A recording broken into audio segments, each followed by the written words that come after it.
Just a few brief remarks on where we are, and on behalf of Lena and myself, and then our board members, and particularly Al and Shirley Lyles, who've helped bring this event together tonight.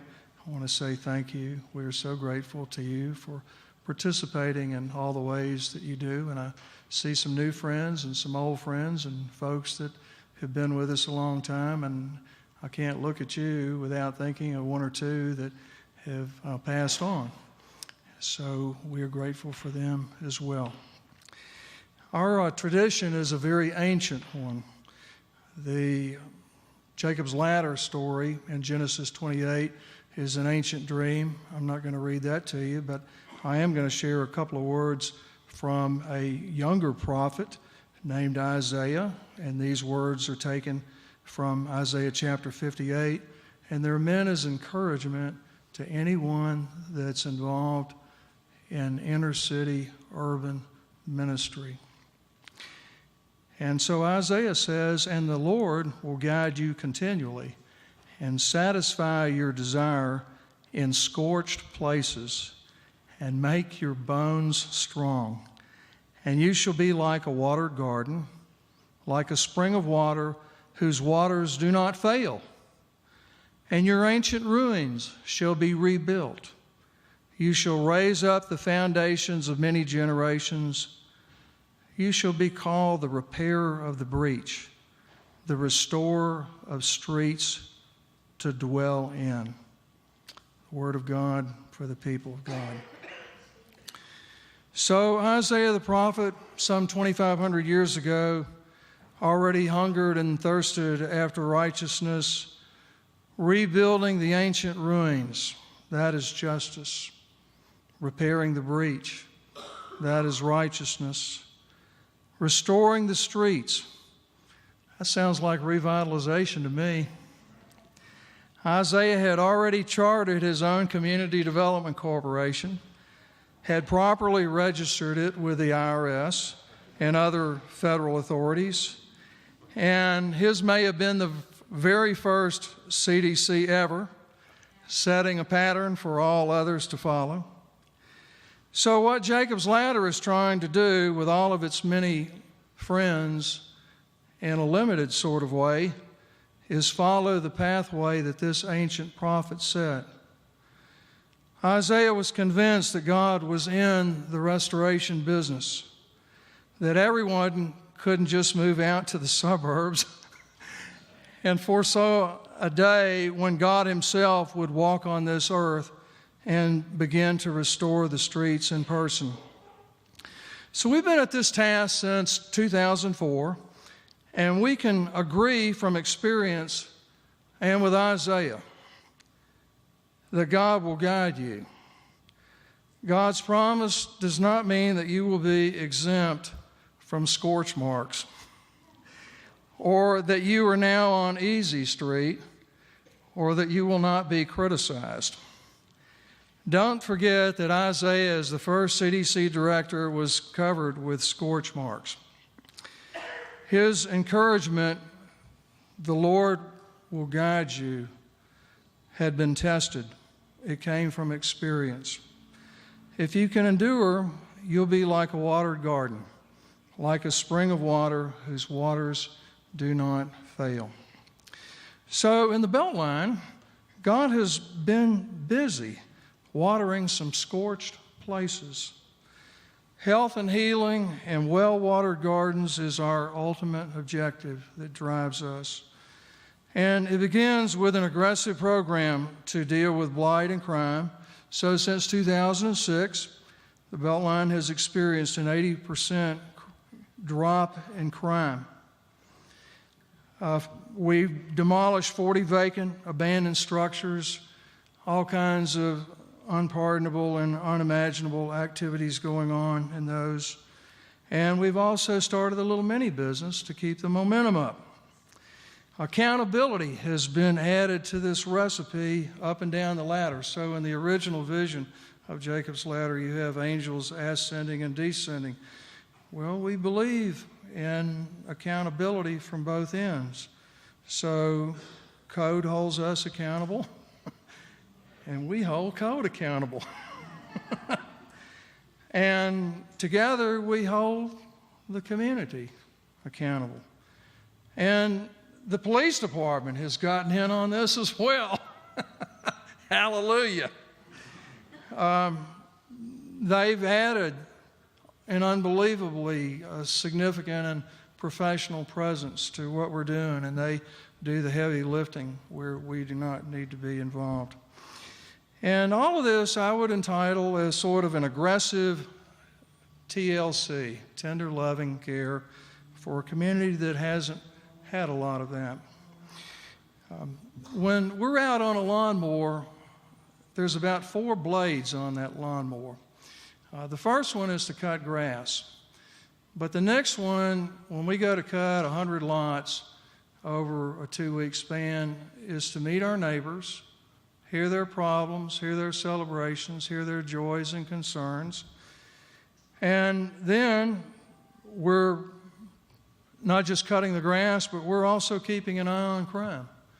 We're looking for chop shops. We're looking for anything that is criminal that could infest our community and could devalue it or dehumanize us. And then we're also looking for egregious code violators. Okay, we're not looking for just the itsy-bitsy guys that don't have their grass cut, just so. We're looking for folks who've done this and they've made a habit of it, because all of that together conspires to attract crime. So I would say this: 12 years ago, only those in their wildest dreams could ever dare to see the vision of a well-watered garden in the Beltline. But it's happening. It's happening. And the statistics not only show it, but our own personal experience. So we have a guiding vision, and that's basically to bring health and healing to our community. Now, God has also blessed us in our efforts to reach children. We have a children's center that is staffed by Al and Shirley Lyles and several very dedicated volunteers. And it's been amazing to watch, because this last year they've had to add tables and chairs and swings and children. And starting from the 6th of, I think, June until now, we started with 6, and now we're at 20. But we need to expand our building. We need to expand the playground and the staff. And so these are all good signs. Good signs. Thank you. Thank you. Every day there's some focus on homework, learning the Bible, which just coincidentally happens to be the most influential book in all of Western history. Life enrichment skills, art, music, fundamentals like cooking, and in the summertime, swimming. The local principal and teachers work in partnership with us. They recognize the gaps that these children face after school, and those gaps are sufficient to undo even the best lesson preparation that the most gifted teacher anywhere can provide. So when Isaiah proclaimed, "You shall raise up the foundations for many generations," I think he had in mind something like what goes on daily at our Children's Center. Thank you. Thank you. Okay.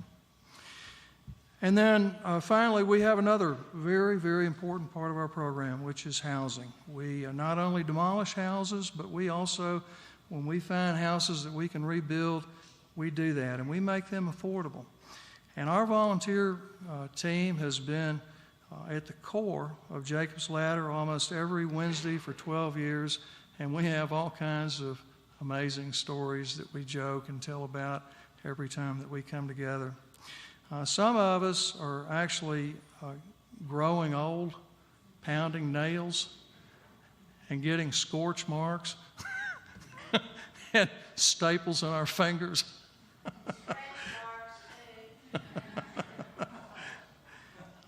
Together, we've rebuilt 25 houses and completed over 50 community projects. When we started, investors would hardly touch the Beltline. So you know that you're being successful when every time that you go to find a new house that you need to buy, that the investors are lined up there at the auction block to bid against you, okay? Because we are like the Jesuits. We're the first ones in. So now, there's a methodology to all of this. One of my favorite movies is entitled 42, which is Jackie Robinson's number in Major League Baseball. And so at the beginning of the movie, Branch Rickey, who is the owner of the Brooklyn Dodgers, he tells his office staff his intent to bring a black baseball player into the majors. And his reasoning is, Robinson is a Methodist, I'm a Methodist, God is a Methodist, we can't go wrong. Well, I'm also a Methodist. But I want to quickly add that our denominational strength has always been an open policy with everyone. So our strength has been working together with friends from all kinds of faith. Catholic, Baptist, Lutheran, Jewish, Episcopal, Methodist, Kojic. And so I want to quote to you a little poem here, and I hope that you'll carry this with you. It's from Michael Koist, and it's entitled The Wire Fence, and it's an illustration of our methodology. The wires are holding hands around the holes. To avoid breaking the ring, they hold tight the neighboring wrist, and it's thus that with holes they make a fence. Lord, there are lots of holes in my life. There are some in the lives of my neighbors. But if you wish, we shall hold hands. We shall hold very tight. And together we shall make a fine roll of fence to adorn paradise. So on my way over this evening, I cut a little section of Beltline fence out, and you can see that the genius of this is that most of it is holes, okay? But you and I are holding hands, holding our wrists tight.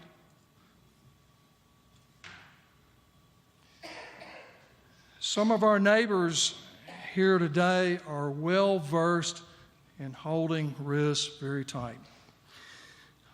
You are the wrists that make up the fence. And as I look around, I want to say a very sincere thank you for all of those who are part of this. So we have representatives from different churches, Williams Temple, Lord of Life Lutheran, Germantown United Methodist, Mount Pleasant Baptist. We have the City of Memphis Code Department represented, Ms. Sager, hello, thank you. And Memphis Police Department, Colonel Jolly couldn't be here, but Coach Red Foster, who leads the youth boxing program, so we're thrilled to have you holding our wrist as well. Please don't put any cuffs on yet. University of Memphis Police Chief Mary Bailey couldn't be here, but her husband's here, so thank you for representing her. Also, University of Memphis Safety Liaison, T.K. Buchanan. Thank you, TK, for all the very fine work that you do. And then for all of our friends and supporters and financial help that we could do little or nothing with. Folks like John Crosness and Shirley and Al Lyles and Kim Burnett, Byron Crane, Virginia, thank you. To all of our contractor friends, David Miller with ECI, Mike Lorenz, MBJ, Taylor and Maryland with Urban Initiative Institute. So together we hold tight, and together we make that fine fence. Now some people call that a collaborative or a partnership or a cooperative. But I think when you have a theological basis and then a little illustration of that from a poem, it just makes it so much more powerful. So I encourage you to get that poem later. Finally, Isaiah says that God will guide us continually and satisfy our desire in scorched places and make our bones strong. These words come from one of the finest theologians that you will ever hear anywhere at any time and place, a guy named Reinhold Niebuhr, and his words have found a place in my heart. He says that nothing that's worth doing can be achieved in our lifetime. Therefore, we are saved by hope. Nothing which is true or beautiful or good makes complete sense in any immediate context of history. Therefore, we must be saved by faith. Nothing we do, however virtuous, can be accomplished alone. Therefore, we are saved by love. And so to all of our friends here who have joined RIS, and you've seen and looked the other way at the gaps and holes in our lives, and likewise, God bless you and thank you so very much.